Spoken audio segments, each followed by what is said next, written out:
Brain Jogger Day 1.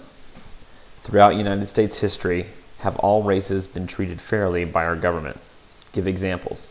Explain in 2 sentences. Brain Jogger 2. Why do you think the poor natives were so easily taken advantage of by people of European descent? Brain Jogger 3. Do you think the Zapatistas did the best thing in starting a revolution? Could they have done things in a better way? The Zapatistas. Who are the Zapatistas? A group of Mexicans who support improved rights and living conditions for Mexico's indigenous people. The Zapatistas were named after Emiliano Zapata, who lived in the early 20th century and fought for the rights of native people in Mexico. In the late 1900s, a new group of Zapatistas were known for harassment and sabotage against the government.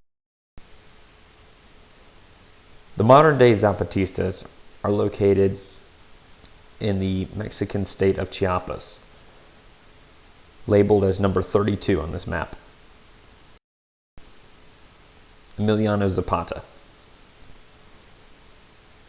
Emiliano Zapata lived from 1880 to 1919. He was a pretty poor mestizo sharecropper, although at one point his family owned their own land. He was also known as being a hero of the Mexican Revolution, which occurred from 1914 to 1915. He demanded justice for the indigenous people of Mexico. Emiliano Zapata. Zapata's family grew sugarcane and trained horses. His family had their own farm and were not working as part of the hacienda system. Most of the sugarcane plantations came from the area of Morelos in Mexico. When the railroad came to Morelos, sugarcane was easier to sell in the city.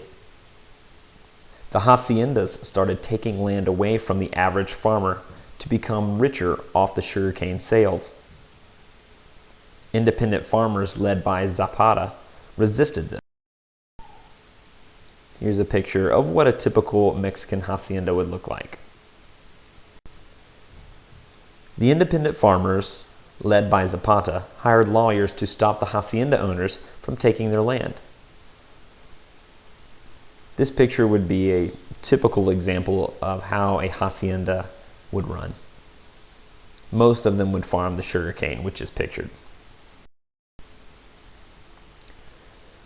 But the government was on the side of the hacienda owners. The government refused to help, and Zapata was forced to take up arms and fight for the people. Of course, as you can see, the government of Mexico was pretty corrupt at this.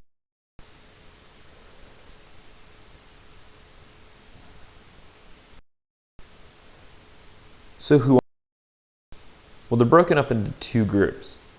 The Zapatistas originally referred to a member of the revolutionary guerrilla movement founded about in 1910 by Zapata.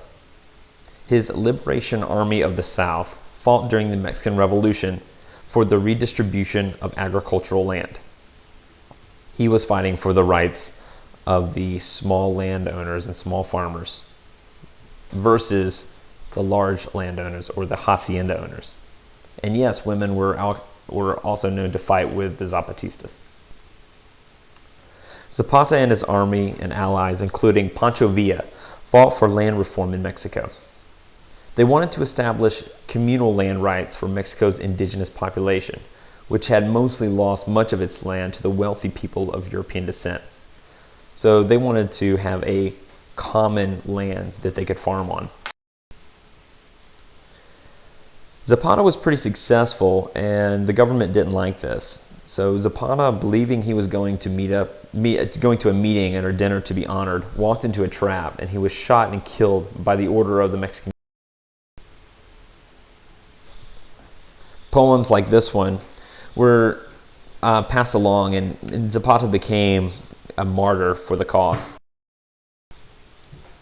What is guerrilla warfare? Guerrilla warfare is sudden, unexpected acts carried out by the groups that fight using a hit-and-run tactics. The term guerrilla means little war. Many terrorist groups use guerrilla warfare, including Al-Qaeda, and of course, we were actually defeated in Vietnam by the Viet Cong by their use of guerrilla warfare. The Zapatistas were one such group that are still in existence today and use guerrilla warfare. The modern Zapatistas are referring to a group that takes their name after Emiliano Zapata. These pictures show the Zapatistas and their leaders, and you can also tell that the picture in the bottom right that there are women also in this new generation of Zapatistas. The Zapatista movement of 1994. On January 1st, 1994, the day that the North American Free Trade Agreement went into effect, the Zapatista Army of National Liberation rose up in the Mexican state of Chiapas. The leader of this movement was Subcommandant Marcos. The movement was named after Emiliano Zapata. On that day, they issued their first declaration to announce that they were again at war with the Mexicans.